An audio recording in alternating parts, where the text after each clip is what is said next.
Welcome students. आज हम cockroach part 4 में कॉकरोच के डाइजेस्टिव सिस्टम के बारे में पढ़ेंगे। Digestive system includes a long alimentary canal and A pair of salivary gland. Digestive system के अंदर क्या होगा, एक लंबी एलिमेंट्री कैनाल होती है और एक जोड़ा सलाइवरी ग्लैंड्स होती हैं। Alimentary canal, it is a long coiled tube of uneven diameter divisible into three main parts: foregut, midgut and hindgut। जो एलिमेंट्री कैनाल है वो लंबी और कॉइल्ड होती है और अलग अलग जगह पे अलग अलग उसके डायमीटर होता है। इसको तीन भागों में, फोरगट, मिडगट और हाइंडगट, तीन भागों में विभाजित किया जाता है। Foregut and hindgut are ectodermal and line with a thin cuticle secreted by ectoderm.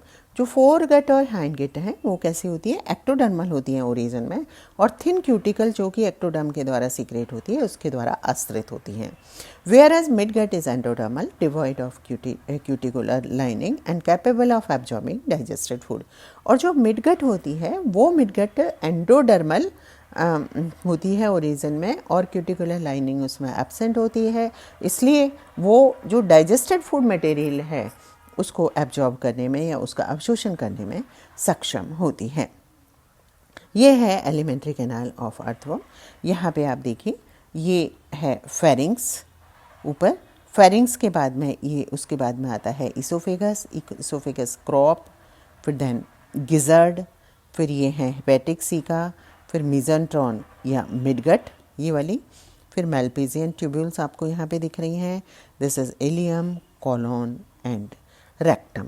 तो यहाँ पे अगर आप स्ट्रक्चर में देख रहे हैं तो ये एलिमेंट्री का कैनाल का पार्ट्स हैं: pharynx, oesophagus, crop, gizzard, hepatic caeca, midgut, Malpighian tubules and ileum, colon and rectum. और बाकी जो सलाइवरी ग्लैंड्स हैं वो यहाँ पर दोनों तरफ मौजूद हैं।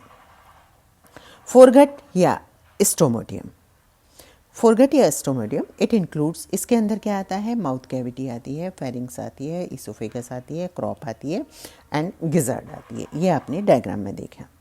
Mouth cavity is a small ill defined space outside mouth surrounded by mouth parts. Mouth cavity क्या होगा, छोटा सा इल डिफाइंड स्पेस होता है जो कि किसके द्वारा, माउथ पार्ट्स के द्वारा सराउंडेड होता है। Hypopharynx divides pre oral cavity into posterior part called salivarium, into which common salivary ducts open, and anterior part or cibarium, anterior part को cibarium कहा जाता है और posterior part को salivarium कहा जाता है, and an anterior which leads towards mouth as a narrow food passage, जो कि माउथ की तरफ छोटे नैरो पैसेज के रूप में खुलता है। Food is crushed and acted upon by salivary secretion in mouth cavity. जो फूड है वो क्रश किया जाता है, यानी छोटे छोटे टुकड़ों में तोड़ा जाता है और सलाइवरी सिक्रेशन उस पर काम करते हैं माउथ कैविटी के अंदर। Mouth small opening at the base of pre oral cavity and Leeds into pharynx. Pharynx में जो माउथ है जो है वो स्मॉल ओरल कैविटी होती है, प्री ओरल कैविटी के बेस पर छोटी सी ओपनिंग होती है जिसको माउथ कहा जाता है, ये फेरिंग्स में खुलती है। Pharynx short and tubular and it's cuticular lining is more folded posteriorly. Pharynx कैसी होती है, शॉर्ट होती है, ट्यूबुलर होती है यानी ट्यूब्यूल जैसी होती है, और इसकी जो क्यूटिकुलर लाइनिंग है वो पोस्टीरियर रीजन में ज़्यादा फोल्डेड होती है। Oesophagus, from pharynx arises a long straight narrow and laterally compressed tube. Pharynx से आगे की ओर अगर आप देखेंगे तो straight narrow laterally compressed tube होती है जिसको इसोफेगस कहा जाता है। It passes through nerve collar, run through the neck and enter thorax to merge with crop. और ये क्या करती है, नर्व कॉलर से होती हुई नेक रीजन से निकलती हुई अल्टीमेटली जो क्रॉप है उसके साथ इसोफेगस मर्ज हो जाती है। यहाँ पे आप डायग्राम में देखिए, ये इसोफेगस है जो निकल के आ रही है फेरिंग्स के बाद में, और ये क्रॉप के साथ मर्ज हो गई है। नेक्स्ट हम आते हैं crop. It is a large thin wall pear shaped sac. कैसा होता है, ये बड़ा होता है, बहुत पतली भित्ती वाला और नाशपाती के आकार का सैक होता है, which extends up to third fourth abdominal segment, जो इसके तीसरे या चौथे एब्डोमिनल सेगमेंट तक फैला हुआ रहता है। Largest part of the foregut, और ये सबसे बड़ा हिस्सा होता है फोरगट का। It's internal epithelium epithelial and cuticular lining is very much folded. इसकी जो अंदर की एपिथेलियम और क्यूटिकुलर लाइनिंग है वो बहुत ज़्यादा फोल्डेड होती है। Crop serve as a reservoir for storing food. जो फूड को स्टोर करने के लिए जो क्रॉप है वो रिजर्वायर का काम करता है। Gizzard. Crop leads behind into a small cone-shaped muscular and thick-walled chamber, the gizzard. Crop ultimately किस में खुलते हैं? एक small cone-shaped, cone के shape के muscular thick-walled chamber gizzard के अंदर खुलता है। It consists of two parts. जो gizzard है इसके दो हिस्से होते हैं। Armarium. The armarium possesses internally 6 longitudinal folds that greatly reduce its lumen. जो आर्मेरियम है उसके अंदर 6 लॉन्गिट्यूडनल फोल्ड होते हैं जिससे कि इसकी जो ल्यूमन है या अंदर का जो स्पेस है वो काफ़ी कम रह जाता है।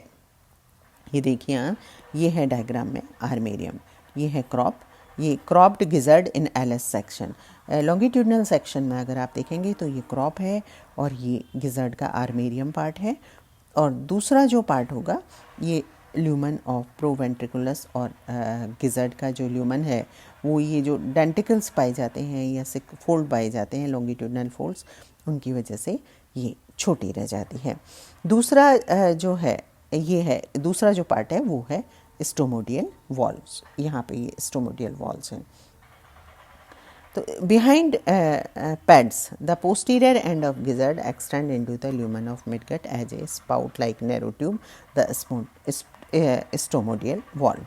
ये देख रहे हैं आप, ये स्टोमोडियल वॉल्व है एलएस में, उसके एक मतलब एक स्पाउट लाइक नैरो ट्यूब की फॉर्म में ये स्टोमोडियल वॉल्व होता है।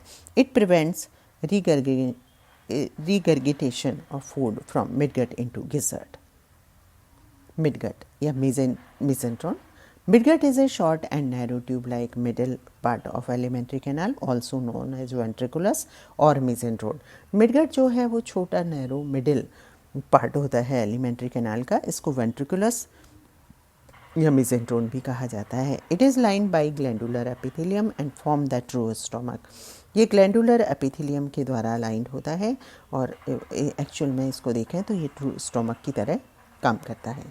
Serving mainly for digestion and absorption. इसका जो मेन काम होता है वो पाचन और एब्जॉर्प्शन यानी कि अवशोषण होता है।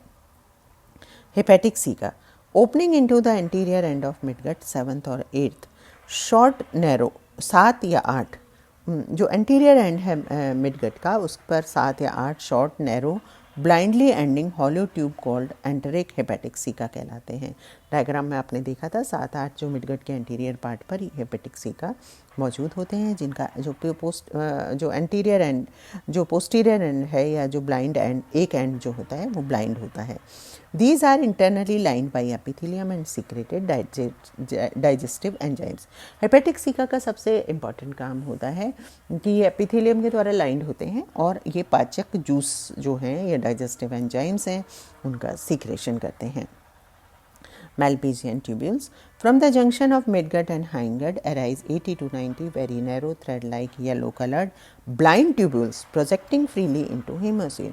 हेमोसील में प्रोजेक्ट करते हुए करीब 80 से 90 बहुत छोटी थ्रेड लाइक येलो कलर्ड की ब्लाइंड ट्यूब्यूल्स होती है। ब्लाइंड का मतलब उनका दूसरा एंड ब्लाइंड होता है और जो फ्रीली प्रोजेक्ट करती है हेमोसील में। और इन मेल्पिजियन ट्यूबिक्यूल का जो फंक्शन है वो उत्सर्जन या एक्सक्रीशन से रिलेटेड होता है। तीसरा जो हम आते हैं वो है हाइंडगट और proctodeum. The posterior 1/3 part of alimentary canal form the hindgut. जो पीछे से जो 1/3 पार्ट है एलिमेंट्री कैनाल का वो हाइंडगट होता है। It is divided into 3 regions. इसके 3 रीजन होते हैं, ileum, colon and rectum. Ileum narrow short tube and its posterior end is characterized by a possession of 6 tiny triangular lobes internally bearing spicules and acting as a sort of sphincter. ये कैसी होती है? Ilium जो है narrow छोटी tube like structure होता है जिसके पोस्टीरियर एंड पर 6 टिनी ट्रायंगुलर लोब्स पाए जाते हैं इंटरनली, जिसपे स्पिक्यूल्स होते हैं और ये एक सॉर्ट ऑफ स्फिंक्टर की तरह काम करता है। Colon long and wider and with an irregular shape. Colon लंबी और चौड़ी होती है और अनियमित आकार की होती है। Rectum is an oval sac with external ridge alternating with internal longitudinal thickening called rectal papilla. Rectum जो है वो ओवल टाइप का चैम्बर होता है जिसमें रेक्टल पैपिला पाई जाती हैं, जो 6 संख्या में होती हैं और इनको रेक्टल ग्लैंड्स भी कहा जाता है। Rectum open outside by anus, और रेक्टम जो है वो एनस के द्वारा बाहर की ओर खुलता है। तो डायग्राम के द्वारा आपको हाइंडगट के भी डिफरेंट पार्ट्स वहाँ पे शो किए गए हैं। नेक्स्ट आते हैं, ये तो थी एलिमेंट्री कैनाल। अब हम आते हैं salivary apparatus. Lying in thorax on either dorsolateral side of oesophagus a pair of bipartite diffuse and whitish salivary gland. जो इसोफेगस के दोनों तरफ डोर्सोलेटरल साइड्स पर एक जोड़ा bipartite diffuse and whitish salivary gland पाई जाती है। Each gland consists of acini in grape-like clusters connected together by fine tubules. जो हर एक ग्लैंड है वो acini in grape like clusters की फॉर्म में होती है। यह acini contains 2 type of cells. Acini के अंदर 2 तरह की सेल होती हैं, एक तो zymogenic cells and ductal containing cells. Both types of cells secrete saliva, consist of an enzyme gymase and mucoid substance. तो ये आगे डाइजेशन का काम इसके द्वारा किया जाता है। नेक्स्ट आते हैं हम डाइजेशन पे। Cockroach is omnivorous, feeding on would, book binding, cloth, leather, paper, paste etcetera. Cockroach कैसा होता है? ओमनिवोरस होता है। और बुक बाइंडिंग, इसके जो खाने में ओमनिवोरस का मतलब है सर्वाहारी, सभी तरह का भोजन ये कर सकता है। क्लॉथ है, लेदर है, पेपर है, paste etcetera. It is usually feed at night, और ये रात के टाइम, अगर आप घरों में देखेंगे तो कॉकरोच अक्सर रात के टाइम जब लाइट नहीं होती है तो बाहर निकल के आ जाते हैं। फूड, या बहुत धीमी लाइट होती है तो आप देखते हैं कि बाहर निकल के आ जाते हैं। Food is served by sweeping antenna, tested by maxillary and labial palps and sized by foreleg labrum and seized by foreleg labrum and labium. जो फूड है वो एंटीना को इधर उधर, स्वीपिंग एंटीना को इधर उधर से हिलाने के द्वारा उससे सर्च किया जाता है और टेस्ट, और उसको जो टेस्ट करना है कि इसको खाना है या नहीं खाना, इसका काम मैक्सिलरी एंड लेबियल पल्प्स, जैसे कि आपने माउथ पार्ट्स में पढ़ा था, उनके द्वारा किया जाता है। अल्टीमेटली उनको सीज किया जाता है, यानी कि उनको पकड़ के रोक लिया जाता है, वो फोरलेग्स, लेब्रम एंड लेबियम के द्वारा किया जाता है। तो इस तरह से फूड को सर्च करने से लेके उसको सीज करने तक का काम माउथ पार्ट्स के द्वारा किया जाता है। During eating mandible and maxilla masticate the food into fine particles, और ईटिंग के दौरान क्या होगा, मैंडिबल और जो मैक्सिला हैं वो फूड को क्रश कर देते हैं, उसको मैस्टिकेट कर देते हैं छोटे छोटे पार्टिकल्स में। In the salivarium of mouth cavity crushed food mixes with salivary action. जो सलाइवेरियम है उसके अंदर जो क्रश्ड फूड है वो सलाइवरी एक्शन के द्वारा सलाइवा के साथ मिक्स हो जाता है। Mucus of saliva lubricate food while its digestive enzyme zymase hydrolyses the starch matter of food, starchy matter of food. तो म्यूकस तो क्या करता है, उसको लुब्रिकेट कर देता है, और जो जाइमेज एंजाइम है, डाइजेस्टिव एंजाइम है इससे सलाइवरी के अंदर, वो क्या करता है, स्टार्च को हाइड्रोलाइज कर देता है। Lubricate food is then pushed into pharynx, और वो जो लुब्रिकेटेड फूड है वो फेरिंग्स में पुश कर दिया जाता है through mouth with the help of labium. Labium की सहायता से माउथ के द्वारा उस फूड को फेरिंग्स में पुश कर दिया जाता है। Food now starts moving through alimentary canal by peristalsis. अब उसके बाद में, फेरिंग्स के बाद में पेरिस्टल्सिस मूवमेंट जो है एलिमेंट्री कैनाल के, वो शुरू हो जाते हैं। Most of digestion occur in crop by saliva and digestive secretion from hepatic caeca and midgut. जो मैक्सिमम जो डाइजेशन है या पाचन है वो सलाइवा और जो हेपेटिक सीका और मिडगट के जो डाइजेस्टिव जूसेस हैं उनके द्वारा हो जाता है।